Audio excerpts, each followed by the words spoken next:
আপনার পুকুরে তেলাপিয়া চাষে রয়েছে, কিন্তু তেলাপিয়া হুট করে স্ট্রোক করে মারা যাইতেছে। আপনার পুকুরে অনেক অনেক মাছ মরে একদম ভেসে গেছে। এখন আসলে স্ট্রোক করে যে মারা যাইতেছে বা মাছ অক্সিজেন স্বল্পতায় ভুগে মারা যাইতেছে, নাকি অতিরিক্ত গরমের কারণে পুকুরে নানাবিধ গ্যাস তৈরি হয়ে এবং কি নানাবিধ সমস্যার কারণে মাছ মারা যাইতেছে, নাকি আপনার পুকুরে মাছের রোগ ব্যাধি আছে সেটা আপনি জানেন কিনা। অর্থাৎ আপনি শুধুমাত্র চিন্তা করছেন যে স্ট্রোক করে হয়তো মাছ মারা যায়, এর পাশাপাশি অন্যান্য কারণে কিন্তু তেলাপিয়া মাছ মারা যেতে পারে। কারণ কি, তেলাপিয়া মাছের অক্সিজেন চাহিদা কিন্তু তুলনামূলকভাবে বেশি হয়ে থাকে। এখন আপনি যদি অধিক গণাতে চাষ করে থাকেন অথবা আপনার যদি মাছের রোগ ব্যাধি থেকে থাকে, সেই ক্ষেত্রে কিন্তু মাছের অক্সিজেন স্বল্পতা হতে পারে এবং মাছ মারা যেতে পারে। যদি মাছের শরীরে কোনো স্পট দেখা যায়, সেক্ষেত্রে কিন্তু মাছ স্ট্রেপ্টোকক্কাস রোগে আক্রান্ত হয়ে আছে। তো আপনাকে বুঝতে হবে যে মাছের কি সমস্যা, সেই সমস্যাটা কোথায় থেকে শুরু হয়েছে, সেই কারণটা খুঁজে বের করে আপনাকে সমাধান করতে হবে। তাহলে আপনি তেলাপিয়া মাছ নিরাপদে চাষ করতে পারবেন। আমরা জানি তেলাপিয়া চাষ সহজ, কিন্তু তেলাপিয়া মাছ যদি সঠিক পদ্ধতিতে চাষ না করা হয়, সেক্ষেত্রে কিন্তু লোকসানের কারণ হয়ে দাঁড়াইতে পারে। অনেক খামারিকে আমরা শুনি যে ভাই তেলাপিয়া চাষ করে কিন্তু লাভ হয় না। কেন লাভ হয় না? কারণ কি, সঠিক সময় মাছ বিক্রি করতে পারি না, মাছ স্ট্রোক করে মারা যায়। মাছ চাষে দিছি কিন্তু মাছ এরকম বড় হয়ে যাচ্ছে না, মাছের সাইজ ছোট বড় হয়েছে, মাছের ওজন 100 গ্রাম হয় নাই, মাছ ডিম সাইডে পুকুর ভরাই ফেলছে। নানাবিধ সমস্যা কিন্তু আমরা শুনতে পারি। কারণ কি, আমরা এসে তেলাপিয়ার কোম্পানি যেহেতু অনেক খামারি আছেন এরকম লোকসান করে আসে, তারপর আমাদের কাছে ফোন দেন যে ভাই আপনাদের কাছে আসলে কি আমরা কি সহজ সমাধান পাবো কিনা, বা আমরা আসলে এসে তেলাপিয়া চাষ করলে সফল হতে পারবো কিনা। এইসব কারণে কিন্তু অসংখ্য খামারি ভাই আমাদের দৈনিক ফোন দিয়ে থাকেন। আজকে আমি আপনাকে দেখাবো যে তেলাপিয়া মাছ স্ট্রোক করে মারা যেতেছে, নাকি আপনার মাছের গায়ে কোনো রোগ বেরিয়ে আছে, নাকি পুকুর অক্সিজেন স্বল্পতায় ভুগে মাছ মারা যেতেছে, সেটার কারণ আপনি খুঁজে বের করতে পারবেন। এবং কি আপনি সেই অনুযায়ী ব্যবস্থা যদি নিতে পারেন, ইনশাআল্লাহ আশা করবো আপনার মাছ চাষটা আসলে সহজ হবে, নিরাপদ হবে এবং কি লাভজনক হবে। তো চলুন শুরু করি। দেখুন, স্ট্রোক করার পূর্ব লক্ষণ কি হতে পারে?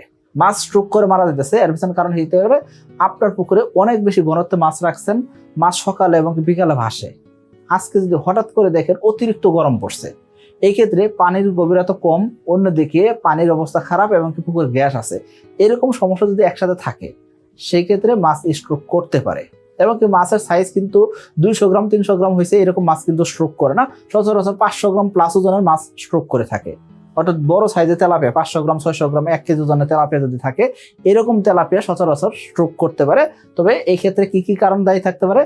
আপনার অবশ্যই পুকুরে সমস্যা আছে, পুকুরে গ্যাসের সমস্যা আছে, পানির কালার নষ্ট হয়ে গেছে, পানির কালার ফ্যাকাশে হয়ে গেছে বা কালচে হয়ে গেছে, এবং পুকুরে কোনো প্রকার প্রাকৃতিক খাবার নাই, অতিরিক্ত আজকে গরম পড়ছে, এই গরমের কারণে মানুষ টিকে থাকতে পারতেছে না, এরকম গরম পড়ছে, এরকম যদি চলে। পাশাপাশি আপনি যদি অধিক ঘনত্বে মাছ চাষে রেখে থাকেন, প্রতি শতাংশে আপনি তেলাপিয়া উৎপাদন করতে পারবেন 70 কেজি। এখন আপনি যখন মাছ বড় করতে চাইতেছেন, 500 গ্রাম প্লাস ওজন করতে চাইতেছেন, সেই ক্ষেত্রে আপনার টার্গেট রাখতে হবে প্রতি শতাংশে 65 কেজি থেকে 70 কেজি। অর্থাৎ 70 কেজি প্লাস প্রতি শতাংশ জায়গাতে উৎপাদন করার টার্গেট করা যাবে না। এইসব জিনিস যদি আপনি মাইনে থাকেন, সেক্ষেত্রে আশা করা আপনার পুকুরে মাছ স্ট্রোক করবে না। 2026 সালের এসে তেলাপিয়া পোনার দাম নির্ধারণ করা হয়েছে প্রতি পিস 1 টাকা 45 পয়সা করে। তাহলে আর দেরি কেন, আজই এসে তেলাপিয়া পোনার অর্ডার করুন এবং প্রায় 0% মৃত্যু হারে পোনা ডেলিভারি গ্রহণ করুন। এরপর আরেকটা জিনিস আছে, অনেক তেলাপিয়া আছে যে নিম্নমানের ব্রুড হওয়ার কারণে বা যে কোনো কারণে হোক না কেন, 500 গ্রাম প্লাস ওজন হওয়ার আগেই বা 500 গ্রাম হইতে না হইতেই এই মাছগুলো একটু 19-20 আবহাওয়া পাইলে বা অতিরিক্ত গরম পড়লে স্ট্রোক করতে পারে। অর্থাৎ ভালো মানের পোনা হওয়াটাও জরুরি। এই জিনিসটা আমাদের অনেক খামারে বলে থাকেন যে ভাই অমুক জায়গাতে পোনা নিয়েছিলাম, মাছগুলা 500 গ্রাম হয়েছে, ওজন হয়েছে ঠিকই, কিন্তু হুট করে স্ট্রোক করে আমার অনেক মাছ মারা গেছে। এরকম কিন্তু আমরা অনেক রেকর্ড শুনতে পারি। তো আমি বলবো আপনাকে, আপনি অবশ্যই ভালো মানের পোনা সংগ্রহ করবেন, যেই মাছগুলো সহজে মারা যায় না, অক্সিজেন স্বল্পতা হলেও মাছ খাইতে পারে কিন্তু মাছ মরবে না, এরকম মাছ আপনাকে সংগ্রহ করতে হবে। এবং কি আপনার পুকুরের পরিবেশ অবশ্যই ভালো রাখতে হবে।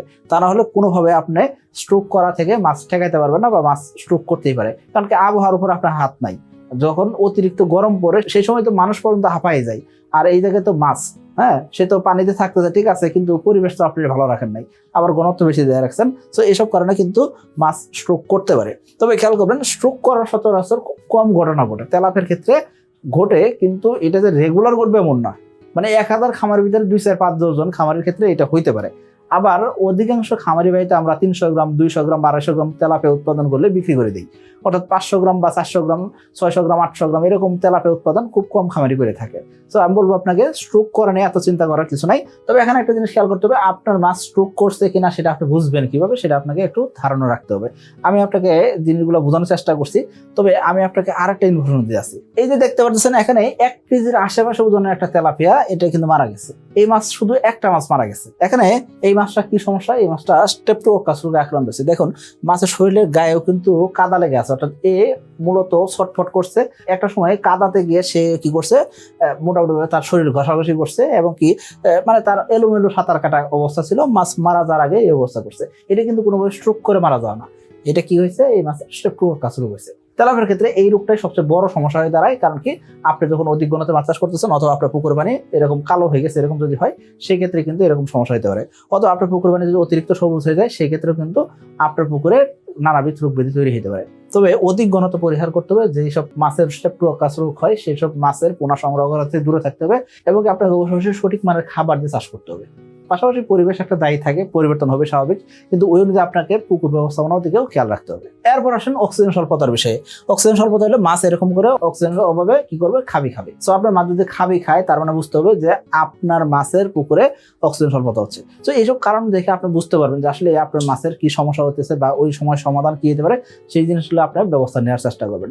যদি হঠাৎ করে আবহাওয়া খারাপ হয়েছে, এই ক্ষেত্রে মাছ যদি ভাসে সেই ক্ষেত্রে আপনি কি করতে পারেন, প্রতি শতাংশে 100 গ্রাম করে লবণ ছিটাই দিলে দেখবেন কি 15 মিনিটের ভিতরে মাছ ইনশাল্লাহ স্বাভাবিক হয়ে গেছে। আর যদি আপনার পুকুরে এরাটো থাকে সেক্ষেত্রে এরাটো চালা দিতে পারেন।